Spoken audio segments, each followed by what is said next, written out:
Good afternoon, everyone. A few months ago, we sent out a Mayday concerning the Yacht Conidaw, built in 1939 in James A. silver to the plans of John Bain. This is a yacht that is in dire need of restoration, a very historic yacht.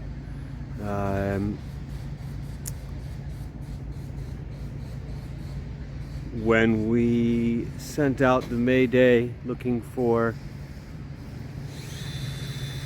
someone with the wherewithal to restore her, we received a number of requests regarding the current state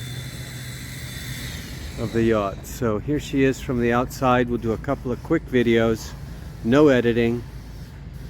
We'll do the hull from the outside, we'll do the deck, we'll do a short section on the interior, which is mostly original, and then we'll have a look in the engine room. So Conidaw is 80 feet long. She is built from teak planking on oak frames.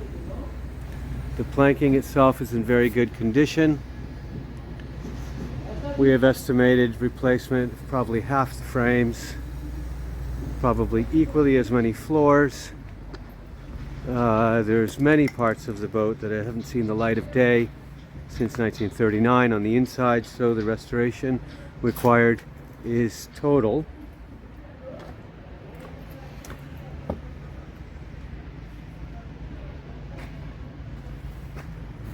She was copper clad.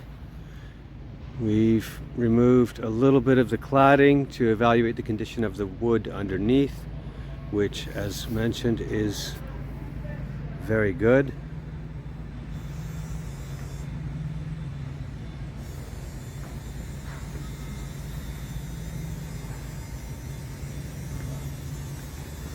There we are, 80 feet long, 24 meters, a fine gentleman's cruising yacht, which has the irreplaceable prestige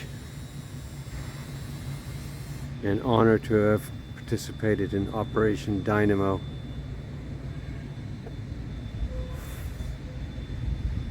So she is clearly a Dunkirk little ship,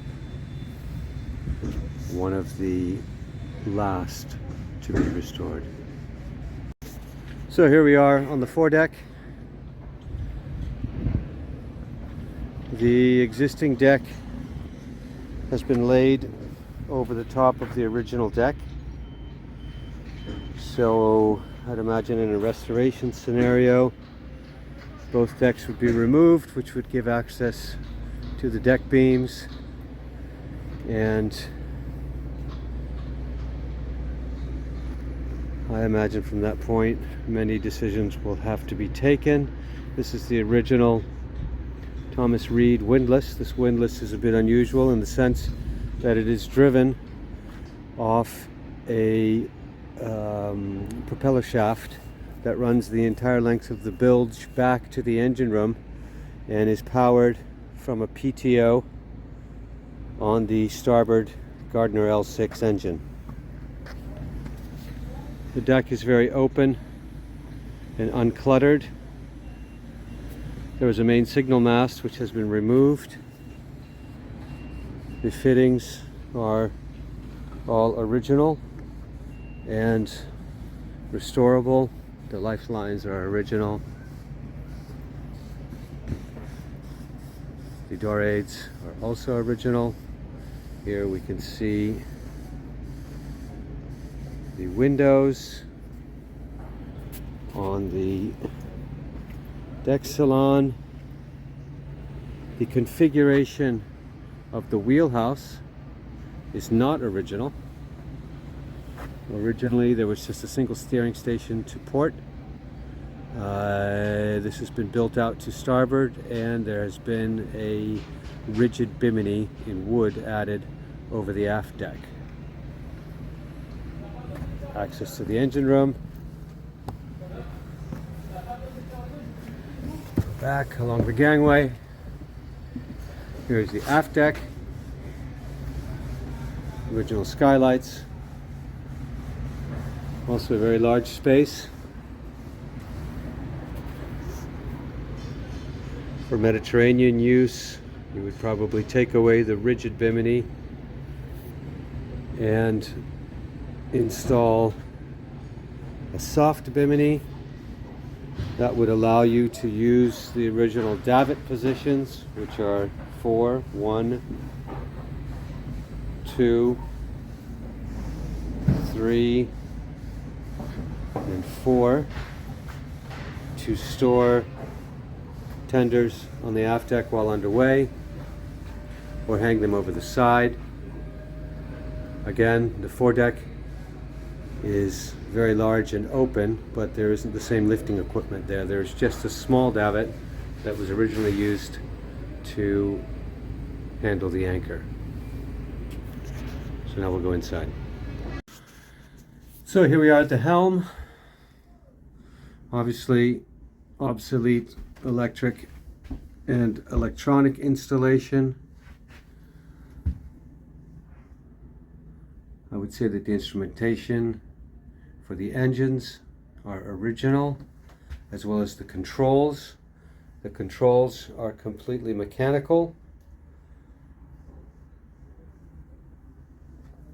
The gearboxes are controlled by these two wheels, green starboard, red port, and there's a chain drive that goes straight down to the engine room, which controls the gearboxes. We have the original helm. It's been removed for security reasons. Not much more to say about the wheelhouse. Very good driving position, visibility all around. Not so good looking aft, but obviously this was not the original configuration. So heading down into the deck salon. This is one of two salons. We've put a lot of our original furniture back on board. It's mostly all there. Question of taste.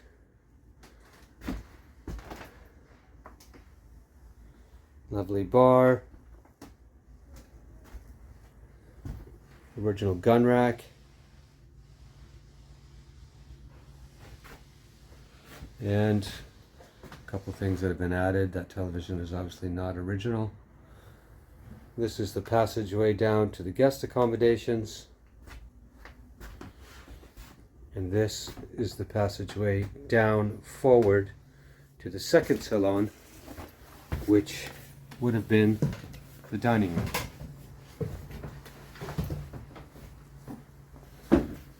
So here in the dining room, we have an original writing table. We can see some access, the light coming in, to the interior of the hull structure. So again, teak planks on oak beams, copper rivets.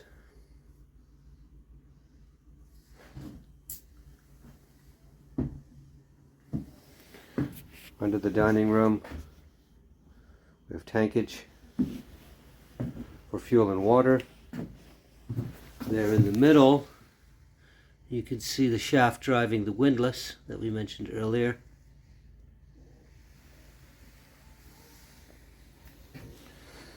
Starboard side aft of the dining room, you have a passage which gives you access to the service battery banks and the engine room through that door. So two accesses to the engine room. That's the main access, and there's another one on deck. Down another level, we're in the galley. full width galley, updated numerous times over the years, obviously needing to be entirely redone with up-to-date equipment. There's a very large cold store down there which is not powered but could be transformed into a fridge freezer unit. Natural light to the galley through the butterfly hatch.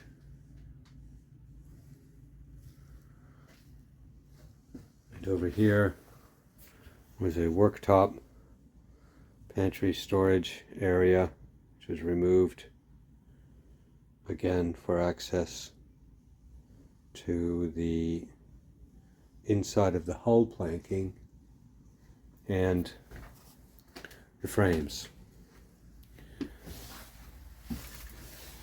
Forward again.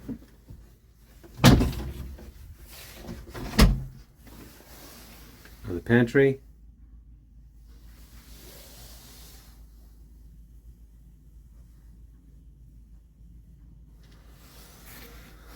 Here we see an example of something that will come up in a restoration. So we've got the deck beam meeting the stringer, probably a cast iron fitting there with some rust that has probably produced some sickness in the wood. So again, on the inside, when you look at the beams, generally they're very strong, but I think every time or every second time that they hit a stringer, you will find that that beam needs repair.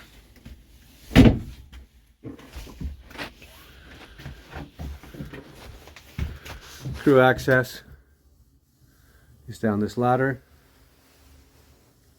up to the foredeck. This was at one point the captain's cabin. The previous owner transformed it to a workshop. Easy transformation back to a captain's cabin. See some light through the hull planking. Not surprising. Here you can see again the issues with a deck beam made the stringer. Forward once more. A lovely little crew cabin. 2 berths with storage underneath, quite ample.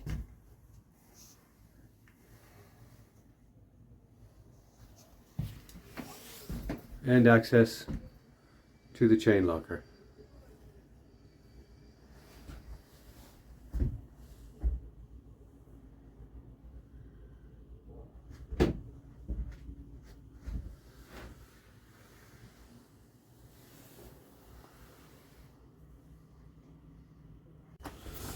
So moving back down into the guest area, this is the original gangway with normal common sense and ingenious seakeeping possibilities. It's a nice feature.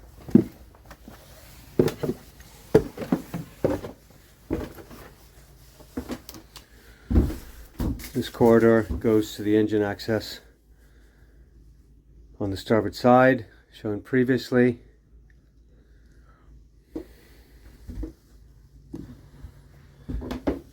Moving back, we have a full bath in this head on the starboard side.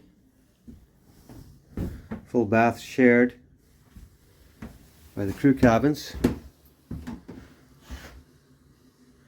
Port side, Large single with a wash basin and a Pullman.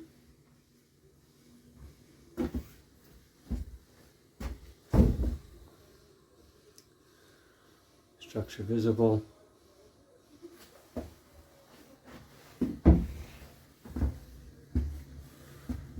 Further back, further aft again, another single. Nice closet. Each cabin does not have an ensuite, but they each do have their own wash basin, which appears to be original with period fittings.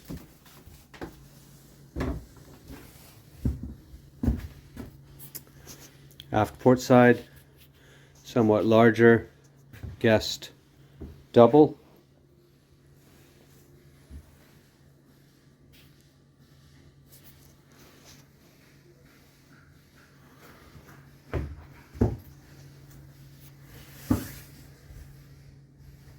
And then back to the master.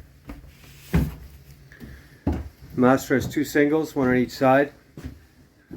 That one's a little shorter, but a little bit larger. Could be a double. Rather small.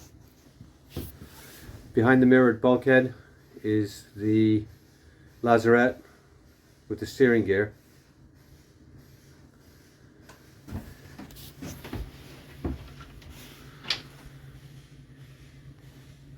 Owner's hanging locker. Lots of storage here and under the two berths. And the owner does have an ensuite.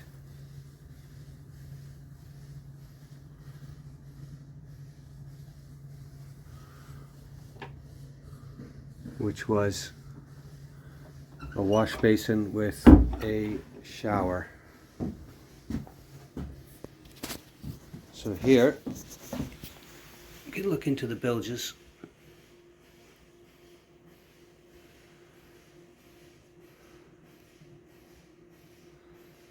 Lots of tar.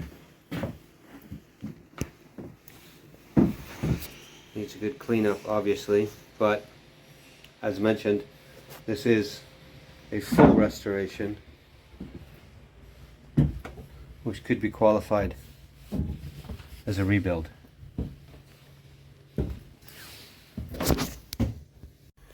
So lastly, here we are in the engine room. Main electrical panel. The two Glennifer gearboxes with their manual controls coming up from the helm station.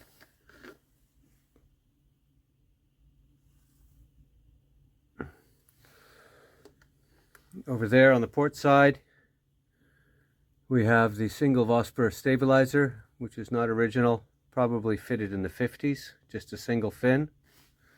Why not? And then here we have the two Gardner L6 engines.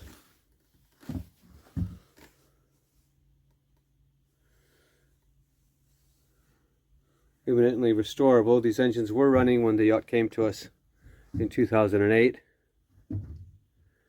Michael Harrison of Gardner Marine has assured us that all parts are available, or at least available for fabrication, and but obviously the final propulsion decision is up to whoever restores the yacht. We can restore the Gardners, we can do something fancy and modern with a diesel electric. Again,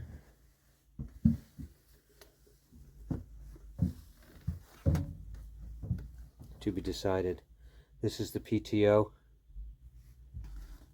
from the starboard engine, which runs the windlass all the way through the bilge.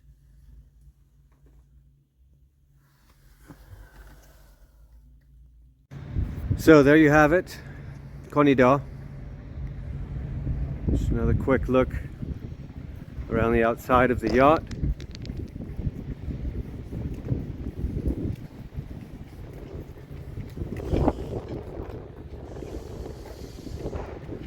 Your signature John Bain stern. Lovely piece of workmanship. The running gear. And because I didn't show you before, there you can see the single Vosper stabilizer sitting in a cutout in the bilge keel.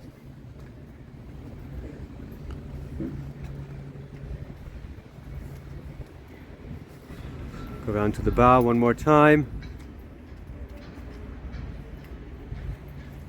It is not her original registration. You may have seen on the stern the marking is Thomasine. That was her name during her time in France. I think it was changed in the 50s. We have rebaptized her Conidaw.